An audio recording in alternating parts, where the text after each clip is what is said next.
सो hello students. Last video में अपन ने Hess law of constant heat summation के न्यूमेरिकल्स भी अच्छे से कर लिए थे, सारे एग्जांपल देख लिए थे। ठीक है, सारे टाइप के एग्जांपल देख लिए थे। अभी अपना नेक्स्ट टॉपिक है स्पॉन्टेनियस प्रोसेस। अभी ये स्पॉन्टेनियस प्रोसेस क्या होता है? देखो, नाम से ही समझ में आ रहा है स्पॉन्टेनियस। अगर स्पॉन्टेनियस का बेसिक मीनिंग भी तुमको पता होगा तो भी तुम्हारा काम हो जाएगा। स्पॉन्टेनियस मतलब खुद से, और ये जो प्रोसेस होता है स्पॉन्टेनियस प्रोसेस, ये इरिवर्सिबल प्रोसेस भी होते हैं। ठीक है, इसलिए इसको इरिवर्सिबल प्रोसेस भी कहा जाता है। ओके, जितने भी स्पॉन्टेनियस प्रोसेस है सारे के सारे इरिवर्सिबल होते हैं। इरिवर्सिबल मतलब रिवर्स नहीं हो सकते, एक बार जो हो गया सो हो गया, रिवर्स नहीं हो सकता। तो स्पॉन्टेनियस प्रोसेस में क्या क्या आ सकता है? देखो, स्पॉन्टेनियस प्रोसेस में बहुत सारे daily life to life examples तुम लोग देखते होंगे कि अगर कोई भी वाटर एक हाई लेवल पे है, एक लो लेवल पे है, तो ट्रांसफ़र कहाँ से कहाँ होगा वाटर का? High level to low level या कि low level to high level? मेरा बोलने का मतलब है यहाँ पे एक टैंक है। ठीक है, यहाँ पे एक टैंक है जिसमें वाटर का लेवल है यहाँ तक भरा हुआ। ठीक है, इसको यहाँ से कनेक्ट कर दिया अपन ने बेस में से, और यहाँ पे दूसरा एक टैंक है। ठीक है, दूसरा एक टैंक है, ये पाइप ओपन है। ठीक है, ये पाइप ओपन है और यहाँ पे वाटर का लेवल इतना ही है। तो अब मुझे बताओ, वाटर का लेवल यहाँ से यहाँ फ्लो होगा कि यहाँ से यहाँ फ्लो होगा? सीधी सी कॉमन सेंस वाली बात है। तुम लोग बोलोगे सर यहाँ से यहीं पे फ्लो होगा। ठीक है, और जो नया लेवल आएगा वो क्या होगा? यहाँ पे हो जाएगा, यहाँ पे। मतलब दोनों टैंक में जब तक लेवल सेम नहीं होगा तब तक ये चीज़ यहाँ से यहाँ पे फ्लो होगी। सेम हो गया मतलब क्या हो गया? प्रोसेस इक्विलिब्रियम में आ गया। सेम हो गया मतलब क्या हो गया? प्रोसेस इक्विलिब्रियम में आ गया। ठीक है, और ये यहीं से यहीं क्यों फ्लो हुआ? ये यहाँ से यहाँ इसलिए फ्लो हुआ ताकि इक्विलिब्रियम के पास प्रोसेस जा सके। तो स्पॉन्टेनियस प्रोसेस हमेशा अपने को इक्विलिब्रियम तक लेके जाता है। ठीक है, towards the side of the equilibrium अपने को लेके जाता है। ठीक है, और जब इक्विलिब्रियम आएगा तो फ्लो होना स्टॉप हो जाएगा क्योंकि दोनों चीज़ें सेम हो जाएगी। ठीक है, तो ये एक स्पॉन्टेनियस प्रोसेस था। अगर अपन केमिकल रिएक्शंस की बात करें तो केमिकल रिएक्शन में भी बहुत सारे स्पॉन्टेनियस प्रोसेस है। अगर तुम लोग NaOH लेते हो, NaOH, ओके, एक्वियस फॉर्म में लेते हो NaOH प्लस HCl भी लेते हो एक्वियस फॉर्म में। ठीक है, एसिड प्लस बेस, तो क्या बनेगा reaction? Salt plus water, NaCl aqueous form में रहेगा, वाटर भी लिक्विड फॉर्म में। ओके, तो ये जो प्रोसेस है ये प्रोसेस भी स्पॉन्टेनियस प्रोसेस है। क्यों स्पॉन्टेनियस है? खुद से हुआ। तुम लोग ने बस NaOH और HCl आपस में मिला दिया, आगे तुम लोग ने कुछ भी नहीं किया। तुम लोग ने दो चीज़ें लिया, दोनों को मिक्स किया, बस। तुमको और कुछ करने की ज़रूरत नहीं है, ये खुद ब खुद हो जाएगा।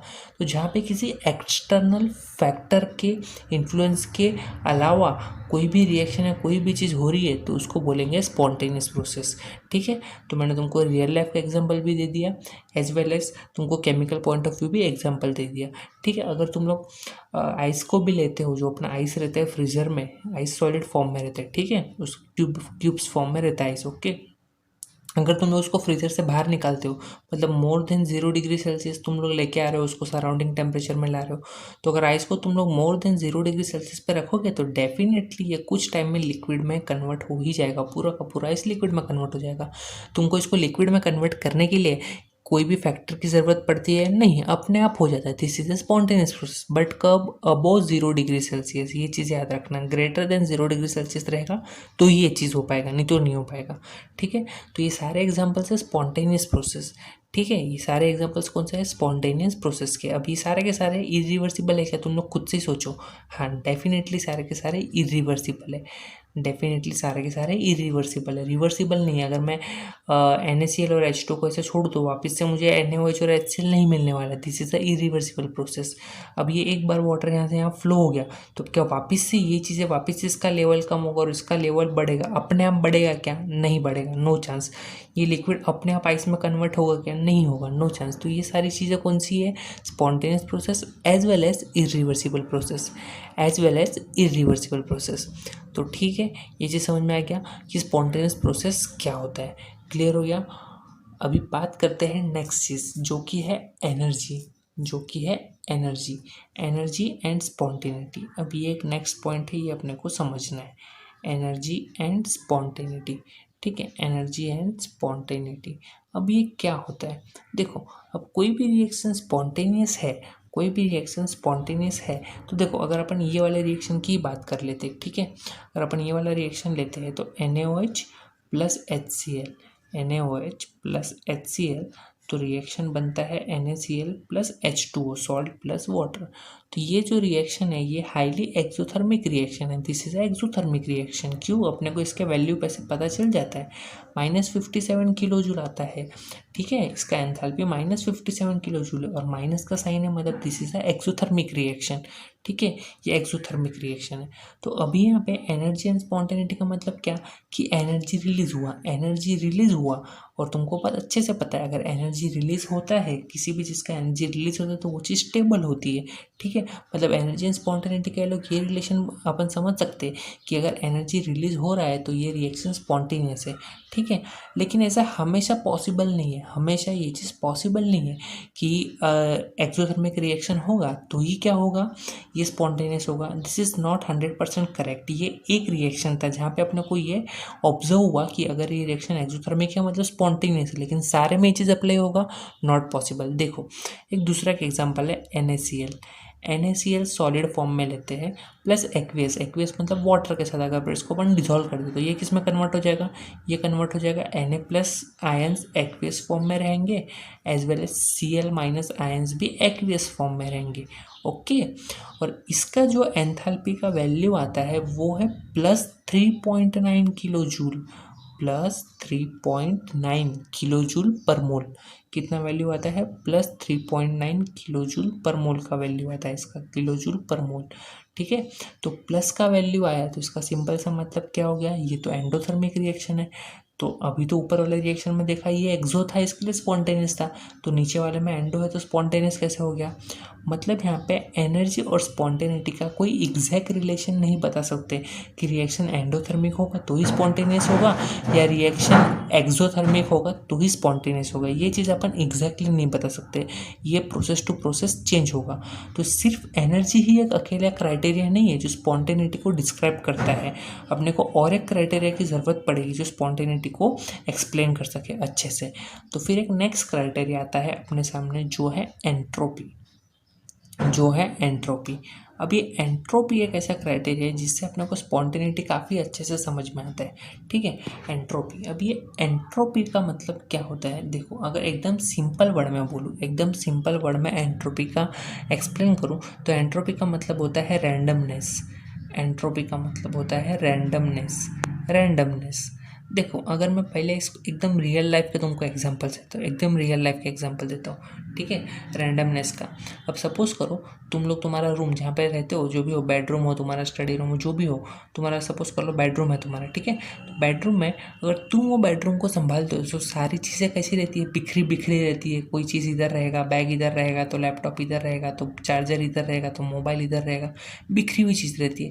लेकिन यही चीज़ को अगर तुम्हारी मम्मी आके सेट कर दे तुम्हारे रूम में तो कैसा हो जाएगा, हाँ बैग इधर है, बैग के बाजू में तुम्हारे बुक्स है, इसके बाजू में तुम्हारा स्टडी मटेरियल, मतलब सारी चीज़ तुमको एक साथ मिल जाएगी, तुमको ढूंढने की अलग अलग ज़रूरत नहीं पड़ेगी।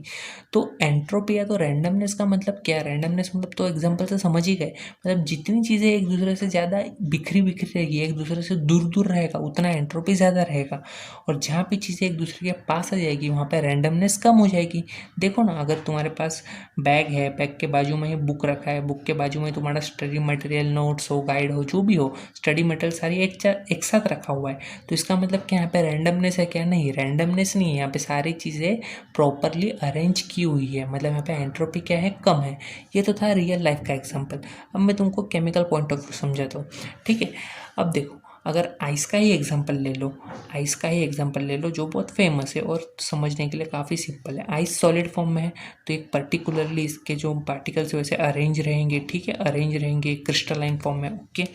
अगर आइस सॉलिड फॉर्म में है, अभी ये अगर इसको तुम लोग लिक्विड फॉर्म में लेके जाते हो, लिक्विड फॉर्म में लेके जाते हो, अब वो 0 डिग्री सेल्सियस लिक्विड फॉर्म में आ जाएगा।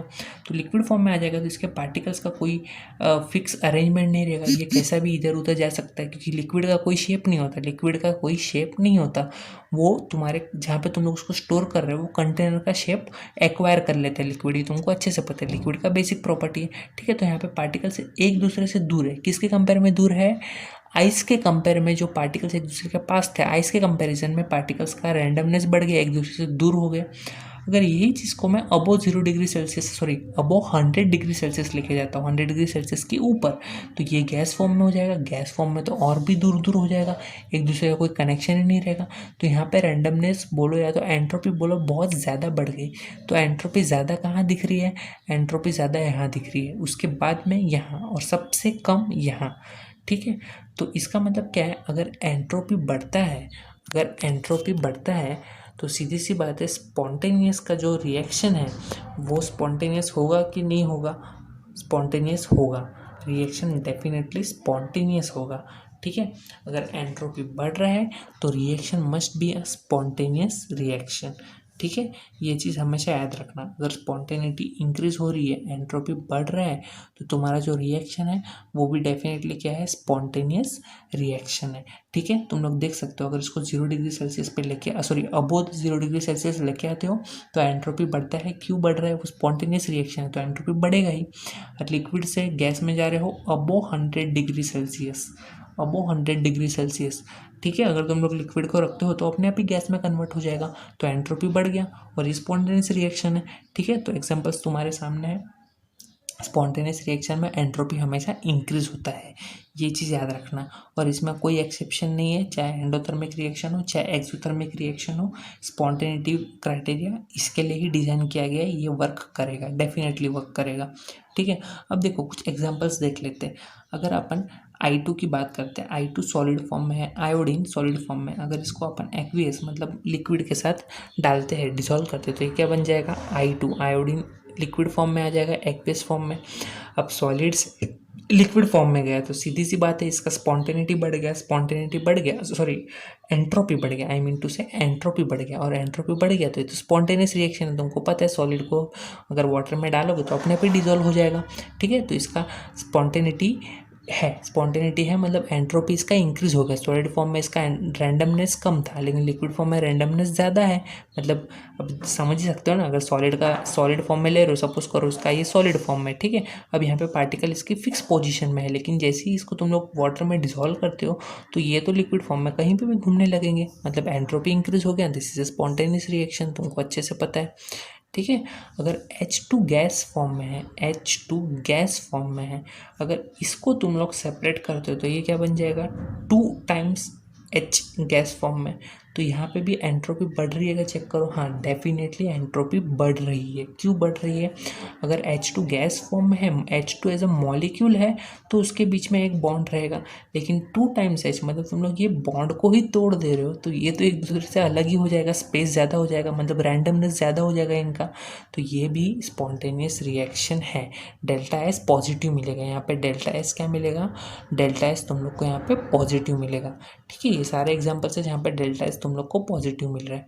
ठीक है, अब देखो और कुछ एग्जाम्पल्स दिए हैं कि अगर 2H2 गैस फॉर्म में है, 2H2 gas plus O2 gas form में, ये तुमको ट्राई दिस करने के लिए दिया है, मैं तुमको एक्सप्लेन कर देता हूँ।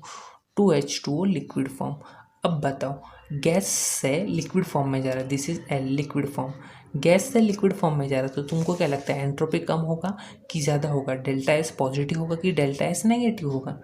तो सोचो, गैस से लिक्विड फॉर्म में यहाँ पे एंट्रोपी ज़्यादा था, लिक्विड फॉर्म में पार्टिकल्स एक दूसरे के और पास आ जाएंगे एज कम्पेयर टू गैसेस, तो एंट्रोपी तो कम हो गया, एंट्रोपी कम हो गया, मतलब डेल्टा एस क्या हो जाएगा? डेल्टा एस इसका नेगेटिव होगा, डेल्टा एस इज नेगेटिव। दूसरा एग्जाम्पल दिया है CaCO3, calcium carbonate solid form में है, इसको अगर हीट करते हो तो ये बन जाता है कैल्शियम ऑक्साइड, बेसिक सा रिएक्शन है, प्लस CO2 गैस फॉर्म में। अब इसका एंट्रोपी क्या होगा? पहले सॉलिड फॉर्म में था, अभी सॉलिड प्लस गैस, कुछ तो गैस जनरेट हुआ, मतलब एंट्रोपी इंक्रीज हुआ, एंट्रोपी इंक्रीज हुआ मतलब ये आ जाएगा delta S is positive, delta S is positive. ठीक है, तो ये चीज़ तुमको समझ में आ गई यहाँ पे कि एंट्रोपी और स्पॉन्टेनिटी का क्या कनेक्शन है। एंट्रोपी इंक्रीज होगा तो रिएक्शन स्पॉन्टेनियस ही होता है। ठीक है, अब ये लेकिन एंट्रोपी भी बहुत टाइप की होती है, बहुत टाइप का मेरा मतलब एंट्रोपी सिस्टम का भी होता है और एंट्रोपी सराउंडिंग का भी होता है। सिर्फ सिस्टम के एंट्रोपी से काम नहीं चल सकता, ऐसे भी अपन एग्जाम्पल्स आगे डील करेंगे जहाँ पे अपने को ज़रूरत पड़ेगी सराउंडिंग के एंट्रोपी की। ठीक है, तो ये सिस्टम का एंट्रोपी क्या है, सराउंडिंग का एंट्रोपी क्या है, ये नेक्स्ट वीडियो में अपन अच्छे से समझेंगे। ठीक है, बट यहाँ तक ये चीज़ें समझ में आ गया। ओके।